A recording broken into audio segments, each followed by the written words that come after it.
தம்பி பிரைஸ்லாடுமா. பிரைஸ்லாம். உங்கள் பேர், இப்போ நீங்கள் எங்கே இருக்கிறீங்க, உங்களுடைய சொந்த ஊர், உங்களுடைய குடும்பத்தை பற்றி நீங்கள் சொல்லலாம். என் பேர் வந்து பிரபாகரன். நான் இப்போ வந்து பூமலூரில் நான் இருக்கேன். சொந்த ஊர்னா நாமக்கல். எனக்கு 2 பிள்ளைகள். மனைவி பேர் பிரியா. பிள்ளைங்க 2 பிள்ளைங்க. பையன் பேர் காட்சன், பொண்ணு பேர் அனு. அவங்க பையன் வந்து யூகேஜி போயிட்டுருக்கான். பாப்பா 3வது படிச்சிட்ருக்காங்க. தேங்க்யூ. நீங்கள் எப்படி ஏசப்பாவை அறிந்து கொண்ட விதம் எப்படி? அதாவது முதல்ல நீங்கள் உங்களை குறித்து ஏற்கனவே சொல்லியிருக்கிறீங்க. ஆனாலும் திரும்ப இதை பார்க்குற நேயர்களுக்கு, இதை பார்க்குற பார்வையாளர்களுக்கு இயேசு கிறிஸ்துவ அறியாத ஒரு குடும்பத்திலேருந்து தான் நீங்கள் வந்திருக்கிறீங்கன்னு சொல்லி நான் கேள்விப்பட்டேன். எப்படி இயேசு கிறிஸ்துவை ஏற்றுக்கொண்டீங்க? இயேசு கிறிஸ்துவ உங்களுடைய வாழ்க்கையில் இடைவிடுவதற்கான காரணம் என்ன? அதனுடைய காரியத்தை பற்றி சொல்லுங்களேன். நான் வந்து லாரி ஓட்டிகிட்டு இருந்தேன். மகாராஷ்டிரா, குஜராத் அப்படின்னு ஒரு 10 வருஷத்துக்கு முன்னாடி லாரி ஓட்டிகிட்டு இருந்தேன். குஜராத்துக்கு வந்து லோடு ஏற்றிட்டு போகணும். கர்நாடகாவிலேருந்து லோடு ஏற்றிட்டு போய் குஜராத்தில் இறக்கணும். அப்போ போயிட்டு இருக்கிறப்ப விடிகால ஒரு 4 மணி இருக்கும். 4 மணி வாக்கில் நான் ஓடிட்டு போகிறப்ப நல்ல தூக்கம். சரி, இன்னும் கொஞ்சம் தூரம் போயிட்டு ஓரங்கட்டி நிப்பாட்டிடலாம். கிளீனர்லாம் இருந்தாருங்களா? நான் தான் ஓட்டினேன். கிளீனர் என் கூட ஓனர் தான். ஓனர் அண்ட் டிரைவர் அவர் 2 பேரும் போயிட்டு இருந்தா. அவர் தூங்கிட்டு இருந்தார். அப்போ சரி கொஞ்சம் தூரம் போய் நிப்பாட்டிடலான்ட்டு போயிட்டு இருக்கிறப்ப ஒரு இறக்கம் சல்லுன்னு போயிட்டுருக்கு. தூங்கிட்டேன். தூங்கி கொண்டு போய் ஒரு வண்டியில் அடிச்சிட்டேன். ஓரமாக நின்றுட்டு இருந்த வண்டியில் கொண்டு போய் அடித்து கேப்பெல்லாம் சுத்தமாக நொறுங்கிருச்சு. எனக்கு வந்து கையில் அதுதான் அந்த காயம்லாம். அந்த காயங்கள், இந்த சதை அப்படியே பிச்சிருச்சு. ஐயோ, பார்த்தீங்கன்னா இங்கே தழும்புகள், தோலில் கழுத்தெல்லாம் இருக்கு, பிச்சிருச்சு. அதுக்கப்புறம் ஒரு 6 மணி வரைக்கும் வண்டிக்கிட்டே உட்காந்து ரத்தம்லாம் கீழே உழுதுட்டு. யாரும் வரலைங்களா அந்த டைமில்? யாருமே வரல. கொஞ்சம் பகலாகிறப்போ ஒரு 6 மணிக்குள்ள அந்த பக்கத்துல இருந்து வந்தவங்க எல்லாம் என்னாச்சுன்னு தெரியல அப்படின்னு வந்து பார்க்குறப்ப ரத்தத்தோட அப்படியே கடந்து அப்புறம் வந்து அவங்க பக்கத்தில் ஹாஸ்பிட்டலில் கொண்டு போய் சேர்த்து ஒரு வாரம் இருந்தோம். அதுக்கப்புறம் நாமக்கலுக்கு இப்போ வந்துட்டோம். நாமக்கலுக்கு வந்ததுக்கப்புறம் வந்து கொஞ்ச நாள் ரெஸ்ட் எடுத்தோம். ஒரு 6 மாதம் ரெஸ்ட் எடுத்தேன். அதுக்கப்புறம் இடுப்பில் இங்கெல்லாம் கண்ணுக்கு தெரிஞ்ச வரைக்கும் இதெல்லாம் பார்த்து ரெடி பண்ணியாச்சு. இடுப்பில் ஜவ்வு நெல் வந்து அது எங்களுக்கு தெரியல. 6 மாதத்துக்கு அப்புறம் வலி எடுக்க ஆரம்பிச்சு. 6 மாதத்துலேருந்து 2.5 வருஷம் வரைக்கும் ரொம்ப கஷ்டமாக பாடு. அப்போ மேரேஜ் ஆயிடுச்சு உங்களுக்கு? அப்போ மேரேஜ் ஆகல. அப்போ படாத பாடுபட்டுட்டு நாங்கள் எங்கள் அப்பா வந்து விக்கிரகத்துக்கு கோயிலுக்கு அதிகமாக, எல்லா கோயிலுக்கும் அதிகமாக போவார். கடவுள் பக்தி அதிகம், சிவன் பக்தி உள்ளவர். அவரு எல்லா கோயிலுக்கும் நாமக்கல் வந்து தஞ்சாவூர்ல எங்க அம்மா அப்பா இருந்தாங்க. நான் இங்க நாமக்கல்ல பெரியம்மா வீட்டில் தான் வளர்ந்தேன். அப்புறம் அப்பா வர சொன்னாரு தஞ்சாவூருக்கு விட, அங்க தாயத்துலாம் போட்டா சரியா போயிடும் அப்படின்னு. நானும் எல்லா பக்கமும் கோயிலுக்கு போறது தாயத்துக்கிட்டு. பாத்தீங்கன்னா இடுப்புல வந்து ஃபுல்லா தாயத்தா தான் இருக்கும். எப்படியா நல்லா இருக்கணும், நல்லா ஆகிருமே அப்படின்ற ஒரு எந்த கோயிலுக்காக போனா நல்லா ஆகணும். வலி சொல்ல முடியாத வலி, உயிர் போகும் அப்படியே. இந்த காலில் வந்து சுத்தி வலிக்கும். கால் ஊன முடியாது, நிக்க முடியாது, படுக்க முடியாது. படுத்த இடுப்புல வலிக்கும். ரொம்ப நேரமும் படுக்க முடியாது, ரொம்ப நேரம் நிக்க முடியாது. சரி, இப்படியே 2.5 வருஷம் அப்படியே ஓடிக்கிட்டே இருந்தது. கோயிலுக்காக போயிட்டு இருந்தோம். ஒரு ஸ்டேஜ்ல என்னால முடியல. அப்ப சொல்லிட்டேன், என்னால முடியல, நான் செத்துறேன் அப்படின்னு சொல்லிட்டு இருக்கிறப்ப எனக்கு தெரிஞ்ச ஒரு அண்ணன் வந்தார். அவர் வந்து அண்ணன் தான் வேணும். அவரை பார்க்கல, நான் இது வரைக்கும் அவரை பார்த்ததே இல்லை. அவர் ரட்சிக்கப்பட்டிருக்காரு, எனக்கு அப்ப தெரியல. அவர் வந்தார். நீ ஏன்டா சாவுனுங்கிற? நமக்காக ஒரு மரித்து 3 நாள் உயிரோடு வந்த தேவன் ஒருத்தர் இருக்காரு, அவர் தான் இயேசு. சர்ச்சுக்கு வா அப்படின்னு. சர்ச்சுக்கெல்லாம் நாங்களாம் வரமாட்டோம்னா, நாங்க இந்த கோயிலுக்கு, இந்த கடவுள் கும்பிட்றப்ப நாங்க எப்படி சர்ச்சுக்கு வர முடியும் அப்படின்னு சொல்லிட்டு, நீங்க இந்த கோயிலுக்கு போங்க, ஒரே ஒரு டைம் வந்து சர்ச்சுக்கு வந்துட்டு போங்க வாங்க. எங்க எல்லா கோயிலுக்கும் போயிட்டுங்கிற, எதுவுமே நடக்கலைங்கிற, செத்து போயிடலான்னு முடிவு பண்ணிட்டேங்கிற. சரி, ஒரே ஒரு நாள் வந்துட்டு ஒரு 5 நிமிஷம் வந்து சர்ச்சுக்கு வந்துட்டு போ அப்படின்னாரு. சரி போய் தான் பார்ப்பேன் அப்படின்ட்டு போனேன். அவர் சொன்னாரு, முழுமையா நம்பு, உனக்கு ஏசப்பா உனக்கு விடுதலை தருவார் அப்படின்னு. சரி தந்துட்டா நல்லா இருக்கும், வலி வேதனை அதிகமா இருக்கு, தாங்க முடியல. பின்ன போய் முட்டி போட சொன்னாங்க, முட்டி போட்டேன். ஒரு 5 நிமிஷம் பாஸ்டர் ஜெபம் பண்ணாரு. எந்த ஊர்லங்க அது? நான் தஞ்சாவூர்ல. தஞ்சாவூர். எங்க அப்பா அம்மா அங்க வேலைக்கு போனாங்க, போனவங்க அங்கேயே செட்டில் ஆயிட்டாங்க. படிக்கிறதுக்காக நாமக்கல்ல எங்க பெரியம்மா வீட்டுல போனாங்க. அப்புறம் நான் அங்க போனேன். அப்புறம் போயிட்டு பாஸ்டர் முட்டி போட சொன்னாங்க. முட்டி போட்டு ஒரு 5 நிமிஷம் ஜெபம் பண்ணாங்க. கண்ணை மூடி நீ இயேசு கூப்பிட்டுட்டே இரு, இயேசுவே வாரும் வாரும்னு என் உள்ளத்துக்குள்ள வாங்க வாங்கன்னு கூப்பிட்டுட்டே இருங்க. உங்களுக்கு வலி அந்த அளவுக்கு கொடுமையான ஒரு வலியை அனுபவிச்சுட்டு பயங்கரமான அந்த வலி வந்து விவரிக்கவே முடியாது. அந்த அளவுக்கு கொடுமையான வலி, சொல்ல முடியாத வலி, தாங்க முடியாத வலி. யார்கிட்டயும் சொன்னா யாருமே அது வாங்கிக்க முடியாது அந்த அளவுக்கு. ஏன்னா இடுப்புல ஆபரேஷன் பண்ணாங்க. டாக்டர்கிட்ட போய் கேட்டப்ப இடுப்புல ஆபரேஷன் பண்ணணும், ஆபரேஷன் பண்ணா நீங்க எந்த வேலையுமே செய்ய முடியாது, எந்த வெயிட்டுமே தூக்க முடியாது அப்படின்றது மருத்துவர்களுடைய ஒரு ரிசல்ட். அப்ப நீங்க ப்ரேயர் பண்றீங்க. ப்ரேயர் பண்ணதுக்கு அப்புறம் என்ன நடக்குது? ப்ரேயர் பண்ணிட்டு இருக்கிறப்ப ஒரு ப்ரேயர் பண்ணி சரி நீங்க வீட்டுக்கு போங்க. அவ்வளவுதானா, என்ன ஒண்ணுமே ப்ரேயர் பண்ணாங்க போக சொல்லிட்டாங்களே அப்படின்னு நானும் சரி யோசிச்சுக்கிட்டே வீட்டுக்கு வந்துட்டேன். வீட்டுல வந்து அப்பதான் 2.5 வருஷத்துக்கு அப்புறம் அப்பதான் எங்க திண்ணையில உட்காடுறேன். உட்காந்தா அந்த வலி எங்க போச்சுன்னே தெரியல. அப்ப நடந்து வர்றப்ப அங்க சர்ச்சில இருந்து நடந்து வர்றப்ப அந்த வலி இருந்ததா? அந்த வலி எல்லாம் இல்ல. அப்ப வந்து ரொம்ப, அதாவது உங்களால உட்கார முடியல, அந்த திண்ணையில வந்து உட்காரும் போது உங்களுக்கு அந்த ஒரு ஃப்ரீனஸ் தெரியுது. அடடா உட்கார முடியுதே அப்படின்ற. நடந்து வர்றப்ப அந்த அளவுக்கு ஒண்ணு இருக்காது. அந்த உட்கார முடியாதுனால உட்கார முடியாது. உட்காந்தா வந்து இடுப்புல பயங்கரமா வலிக்கும்.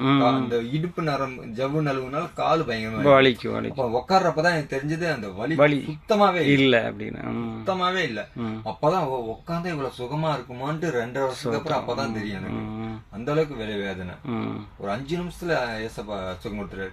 சுகம் கொடுத்தோன்னா அப்பதான் தெரிஞ்சது, ஓ எப்ப ஏசப்பா தான் உண்மையா கடவுளா அப்படின்னு. அப்புறம் ஒவ்வொரு நாளா பைபிள் படிக்க படிக்க படிக்கதான் தெரிஞ்சது, எப்படி மனிதர்கள் எப்படி உண்டாக்குனாரு, மிருகங்கள் எப்படி, வானத்தை எப்படி, பூமி எப்படி உண்டாக்குனாரு, எல்லாமே படிக்க படிக்க படிக்க படிக்க ஆண்டவர் என்னோட பேச ஆரம்பிச்சு. அதுல இருந்து நீங்க சர்ச்சுக்கு போக ஆரம்பிச்சீங்க? அதுல இருந்து நான் வாரம் நானும் ஒய்ஃப் பிள்ளைங்க எல்லாம் போனாங்க, போயிட்டு இருந்தோம்.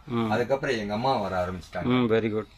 எங்க அப்பா வரல, எங்க அம்மா வர ஆரம்பிச்சிட்டாங்க. எங்க அம்மா ஞானஸ்தானம் எடுத்தாங்க, நாங்களே ஞானஸ்தானம் எடுத்து முழுமையா கடவுளுக்காக இயேசு கிறிஸ்துவுக்காக உங்களுடைய வாழ்க்கையை ஒப்பு கொடுத்துட்டீங்க. இப்போ உங்களுடைய அப்படி ஏற்றுக்கொண்ட பின்பாடு உங்களுடைய குடும்ப வாழ்க்கையில இயேசு கிறிஸ்து என்னவெல்லாம் அற்புதங்களை செஞ்சுக்கிறார், அது ஒரு சில அற்புதங்கள், மறக்க முடியாத அற்புதங்களை என் குடும்ப வாழ்க்கையில செஞ்சார் அப்படின்னு ஏதாவது சொல்ல முடியுமா நீங்க? இப்போ நாங்க டெய்லி வேலைக்கு போவோம், கூலி வேலைக்கு தான் போவோம், ரோட்டு வேலைக்கு போவோம், காங்கிரட்டுக்கு போவோம், கொத்தனா வேலைக்கு போவோம். அன்னைக்கு போனாதான் எங்களுக்கு சாப்பாடு அந்த மாதிரி சொல்லுவோம். ஒரு சில நேரத்துல 3 நாள் வேலை இருக்கும், 3 நாள் வேலை இருக்காது. 3 நாள் ஊழியத்துக்கு போக வேண்டியதா இருக்கும். 6 நாளுமே வேலை இல்லாம பிரேயருக்கு நல்லா விசுவாசத்துக்குள்ள வந்துட்டு ஊழியத்துக்குள்ள போக ஆரம்பிச்சிட்டீங்க. சொல்லுங்க. ஊழியத்துக்கு போயிட்டு இருக்கிறப்ப 6 நாள் வேலை இருக்காது. ஆனா 6 நாள் வேலை இல்லைனாலும் அந்த நாள் எப்படி போகுதுன்னே தெரியாது. ஆண்டவர் அற்புதமா நடத்துவார். எப்படியாவது யாரை கொண்டாவது அந்த நாளை நடத்திடுவாரு, அந்த வாரத்தை நடத்திடுவாரு.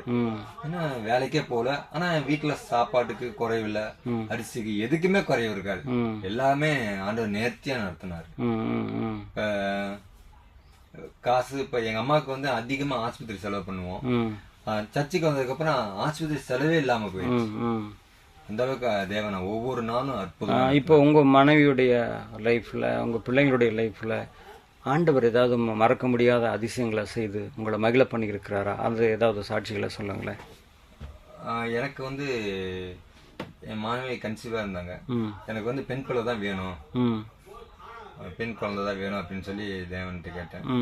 அதே மாதிரி பெண் குழந்தை கொடுத்தாரு. ஃபர்ஸ்ட் திருமணம் ஆகி ஃபர்ஸ்ட் குழந்தை பெண் குழந்தை வேணும் அப்படின்னு சொல்லி கேட்டிருந்தீங்க. பெண் குழந்தைய கொடுத்தாரு. ரெண்டாவது எனக்கு ஆண் குழந்தை வேணும். பேரு பிறக்கிறதுக்கு முன்னாடியே பேர்லாம் வச்சுட்டேன், காட்சன் பேர்லாம் வச்சேன். அது எப்படி உங்களுக்கு உருவாச்சு அந்த சிந்தனை? தேவன் சொன்னா நம்ம ஒண்ணு கேட்டோம்னா அதுக்கு ஏசப்பா கண்டிப்பா செய்வாரு அப்படின்னு ஒரு நம்பிக்கை, விசுவாசம் எனக்கு இருந்தது. பேர்லாம் வச்சுட்டோம், காட்சன் அப்படின்ட்டு. அதே மாதிரி தேவன் ஆண் குழந்தை கொடுத்தாரு, காட்சன் பேர் வச்சான் அவனுக்கு. அதுக்கப்புறம் இப்போ எங்கள் அண்ணன் குழந்தைக்கு பார்த்தீங்கன்னா எங்க சிஸ்டரோட சிஸ்டர் இருக்காங்களா, சாரி என் ஒய்ஃபோட சிஸ்டர், அவங்களுக்கு வந்து பிறக்கிறப்ப குழந்தை பார்த்தீங்கன்னா பிறக்கிற வரைக்குமே 10 மாசமே ஊசி மூலியமா தான் சிகிச்சை எடுத்துட்டு இருந்தாங்க. ஊசி மூலியமா தான் அந்த குழந்தைங்களுக்கு எல்லாமே போயிட்டு இருந்தது. உருவானதுல இருந்தே 10 மாசமும் ஊசி தான். 50 ஊசிக்கு மட்டும் 50-60,000 செலவு பண்ணாங்க.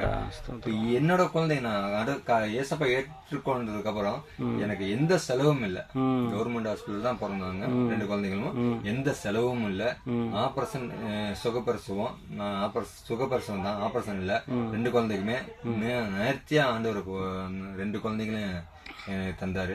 இன்னொரு கேள்வி, இயேசு கிறிஸ்து வந்து பொதுவாக பரவலான ஒரு காரியம் என்ன அப்படின்னா மதம் மாற்றுறாங்க அப்படின்னு எல்லாம் சொல்கிறாங்க.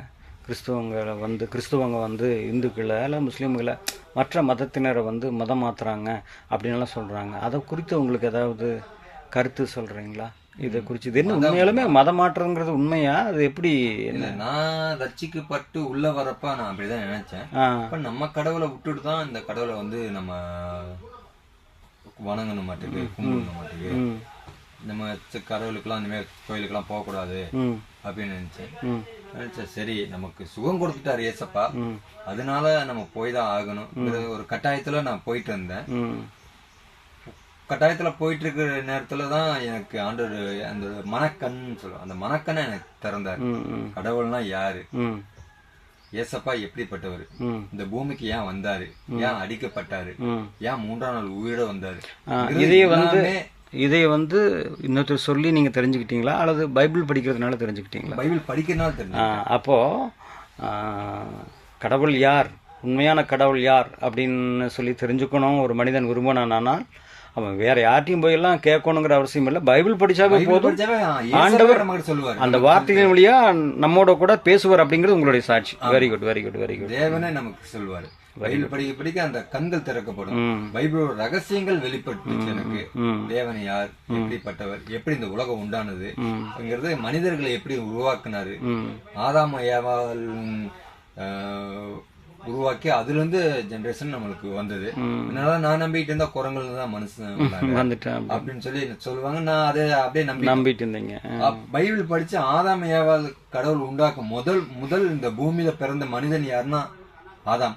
அப்படியா, அப்ப நம்ம குரங்கள் வந்து மனுஷன் தான் சொன்னாங்களே அப்படின்னு நம்ம நம்பிட்டு இருந்தோமே, அது பொய்யா அப்படிங்கறது இந்த பைபிளை படிச்சதுக்கு அப்புறம் தான் எப்படி மனிதர்கள் வந்தாங்கன்னு தெரியும். இயேசு கிறிஸ்து பேசுவார் அப்படின்னா, பேசுவார்னா நம்மள மாதிரி இல்லை, வேத வார்த்தையின் வழியா நம்மோடு கூட திறந்த மனதோடு கூட பேசுவார். அப்படித்தானே சொல்ல வரீங்க? என்னென்னலாம் இருக்கு, எப்படி எல்லாம் இருக்கு அப்படின்ற மாதிரி வேத வார்த்தைகளின் வழியா அதை படிக்கும்போது கர்த்தர் நிச்சயமா வார்த்தை நமக்கு பேசுவார் அப்படின்றது. இப்ப சர்ச்சுக்கெல்லாம் கரெக்டா போயிட்டு இருக்கீங்க, குடும்பத்தோட கூட போயிட்டு இருக்கீங்க. இதை பார்க்கிற நேயர்களுக்கு, பார்வையாளர்களுக்கு, நம்முடைய eagle Vision media official channel பார்க்கிற சகோதரர்களுக்கு, சகோதரிகளுக்கு நீங்கள் சொல்ல விரும்புகிற காரியம், நற்செய்தி என்ன, அதை சொன்னீங்கன்னா நம்ம இந்த நிறைவு பகுதிகளுக்குள்ளாய் வந்துடுவோம். இதை பார்க்குறவங்களுக்கு நீ என்ன சொல்ல விரும்புகிறீங்க? உங்கள் லைஃப்லேருந்து இயேசு கிறிஸ்து வாழ்க்கையில் அற்புதங்களை செஞ்சுக்கிறார், இதை பார்வையாளர்கள் பார்த்துருக்குறாங்க. ஸோ இவங்களுக்கு நீங்கள் என்ன சொல்ல வர்றீங்க? ஒரு கருத்து சொல்லணும்னா என்ன சொல்லுவீங்க? தேவன் உண்மையாகவே இருக்கிறார். என் வாழ்க்கையில் வந்து பார்த்தீங்கன்னா நிறைய அற்புதங்கள் செஞ்சார், அதிசயங்களை செஞ்சுருக்கார். கண்டிப்பாக உங்கள் வாழ்க்கையிலும் இதை பார்க்குற உங்கள் வாழ்க்கையிலும் கண்டிப்பாக செய்வார். விசுவாசமாக இருந்தீங்கன்னா கடுகளவு விசுவாசம் மலையளவு அற்புதத்தை காணலாம்னு சொல்லி தேவன் சொல்லி வச்சுருக்கார். பைபிளில் வார்த்தைகள் இருக்குது. இந்த வார்த்தைகளை நான் விசுவாச்சேன், அதே போல் நிறைய அற்புதங்கள் செஞ்சார். உங்கள் வாழ்க்கையிலையும் நிறைய அற்புதங்கள் செய்வார், நான் விசுவாசிக்கிறேன். Thank you brother. கேட்ட கேள்விகளுக்கும் சுருக்கமாகவும் உங்களுடைய வாழ்க்கையிலிருந்து இயேசு கிறிஸ்து என்னென்னலாம் அற்புதங்களை செய்து ஒரு மனிதனுடைய வாழ்க்கையை மாற்ற முடியும், அற்புதங்களை செய்ய முடியும்னு சொல்லி உங்கள் வாழ்க்கையிலிருந்து கற்றுக்கொண்டோம். கர்த்தர் உங்களையும் உங்களுடைய குடும்பங்களையும் உங்களுடைய ஊழியங்களையும் உங்களுடைய வாழ்க்கையும் வாழ்க்கை நிலைகளையும் அபரிவிதமாக ஆஸ்வதிப்பாராக. Eagle Vision Media YouTube channel வழியாக உங்களுக்கு வாழ்த்துக்களை தெரிவித்துக் கொள்கிறோம். Praise Lord brother. தேங்க்யூ.